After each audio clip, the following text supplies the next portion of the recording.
अयोध्या राम मंदिर राम जन्मभूमिയിലെത്തി. ഇതാണ് ഇതിന്റെ തിരക്ക്. ये भीड़ दिखाओ भाई जरा.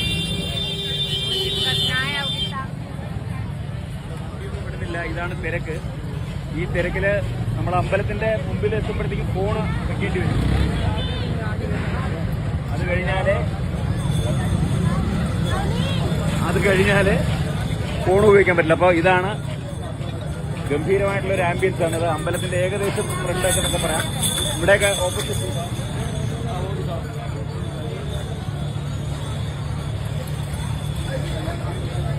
എന്തൊക്കെയുണ്ട്. ഇതാണ് അവസ്ഥ. എന്തായാലും ഭയങ്കര ക്യൂ ആണെന്ന് പറയുന്നു.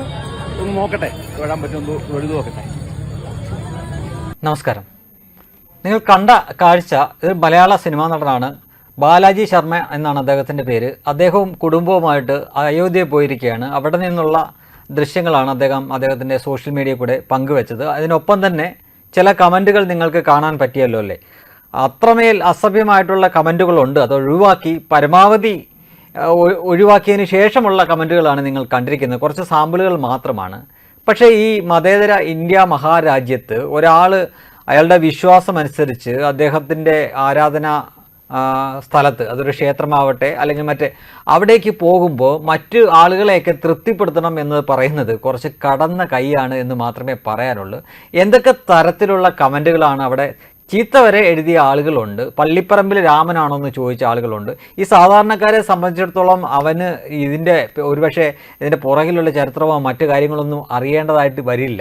അവനെ സംബന്ധിച്ചിടത്തോളം അവൻ ദൈവമായിട്ട് ആരാധിക്കുന്ന അവൻ്റെ ആരാധനാമൂർത്തിയുടെ ആ സ്ഥലം, അവിടെ ദൈവമുണ്ടെന്ന് വിശ്വസിക്കുന്നു, അല്ലെങ്കിൽ അവിടെ പോകുമ്പോൾ ആത്മീയമായിട്ടുള്ള ചൈതന്യം അല്ലെങ്കിൽ ഒരു അനുഗ്രഹം തനിക്ക് ലഭിക്കുന്നു, ആ വിശ്വാസത്തിലാണ് അങ്ങോട്ടേക്ക് പോകുന്നത്. ഒരുപക്ഷെ ലോകത്തുള്ള ഈ ഹൈന്ദവ വിശ്വാസികളായിട്ടുള്ള പലരും ഈ വരും കാലങ്ങളിലൊക്കെ വരാൻ പോകുന്ന ഒരു സ്ഥലമാണ്.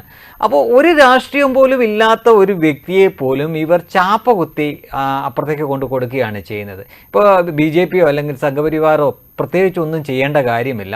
ഇത്തരം കാര്യങ്ങളൊക്കെ വിശ്വാസികൾക്ക് വേണ്ടി ഒരുക്കി കൊടുത്താൽ മാത്രം മതി. ബാക്കി അവർക്ക് ആൾ കൂട്ടി കൊടുക്കുന്ന പണി, ആൾക്കാരെ ഇങ്ങനെ ചാപ്പയടിച്ച് സംഖ്യയാണ് RSS ആണ് എന്ന് പറഞ്ഞ് അവരുടെ കൂട്ടത്തിലേക്ക് കൊടുക്കുന്ന പണി ഇവിടെയുള്ള സുഡാപ്പികളും ജിഹാദികളും വളരെ ഭംഗിയായിട്ട് ചെയ്യുന്നുണ്ട്. അതുതന്നെയാണ് ഇവിടെയും കാണുന്നത്. പക്ഷേ മറ്റുള്ളവരെ പോലെ ഈ ബാലാജി ശർമ്മ ഈ കമൻറ്റുകൾ കണ്ടിട്ട് ഭയക്കുകയൊന്നും ഉണ്ടായില്ല. അദ്ദേഹം എന്ത് ചെയ്തു? അദ്ദേഹം UPയിലേക്ക് പോയതാണ് എന്നറിയാമല്ലോ. UPയിൽ ഈ രാമക്ഷേത്രം മാത്രമല്ല, കുറച്ചും കൊണ്ട് മാറി വാരണാസിയുണ്ട്, കാശി. ഇതിന് ശേഷം അദ്ദേഹം അവിടെ പോയിട്ട് അവിടുന്നും വേറെ ലൈവ് വന്ന് വീഡിയോ ഒക്കെ ഇടുകയുണ്ടായി. അദ്ദേഹം എന്തായാലും ഈ തീർത്ഥയാത്ര എന്നതിൻ്റെ ഭാഗമായിട്ട് തന്നെ UPയിൽ തന്നെ 3 പ്രധാനപ്പെട്ട സ്ഥലങ്ങളുണ്ട്. ഈ അയോധ്യയും അതേപോലെ തന്നെ വാരണാസി അഥവാ കാശിയും പിന്നീട് ഗ്യാൻവാപ്പി എന്ന് പറഞ്ഞ ഇപ്പോൾ വിവാദമായിരിക്കുന്ന ഒരു സ്ഥലം. അവിടെ ഒരുപക്ഷെ ഭാവിയിൽ അതും ഒരുപക്ഷെ ഇതുപോലൊരു തീർത്ഥാടന കേന്ദ്രമായേക്കാം. പിന്നീട് മധുര എന്ന് പറഞ്ഞൊരു സ്ഥലം കൂടി അവിടെയുണ്ട്. ഒരുപക്ഷെ അവിടെയും അദ്ദേഹം പോയി കാണണം. എന്തായാലും അങ്ങനെ ഈ 3 സ്ഥലത്തേക്കും പോകണം എന്ന ഉദ്ദേശത്തോടു കൂടി തന്നെയായിരിക്കും അയോധ്യയിലേക്ക് ഇപ്പോൾ വിശ്വാസികൾ തീർത്ഥാടനത്തിന് പോകുന്നത്.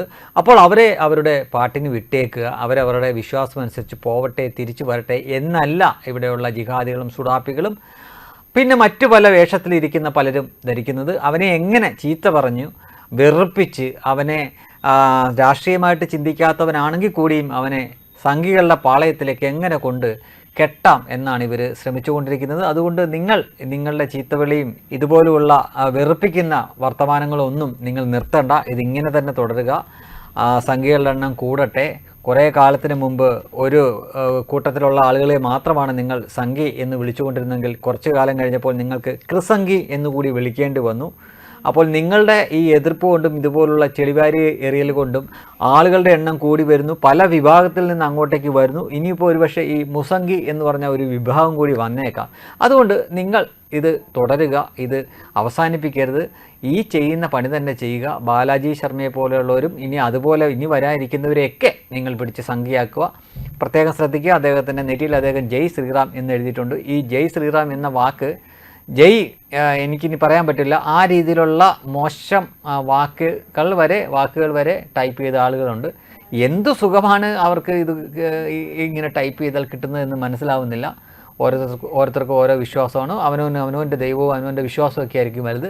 പക്ഷേ അപ്പുറത്തേക്ക് പോയി ചൊറിയുമ്പോൾ ആരെങ്കിലുമൊക്കെ എന്തെങ്കിലും തിരിച്ചു പറഞ്ഞപ്പോൾ അപ്പോൾ എൻ്റെ മതത്തിനെ വ്രണപ്പെടുത്തി അല്ലെങ്കിൽ പ്രവാചകനെ നിന്ദ നടത്തിയേ, നബിനിന്ദ നടത്തിയേ, അള്ളാഹുവിനെ നിന്ദിച്ചേ എന്നൊക്കെ പറഞ്ഞുകൊണ്ട് കരഞ്ഞു കൂവി ഇരവാദം മുഴക്കരുത് എന്ന് മാത്രം ഓർമ്മിപ്പിക്കുന്നു.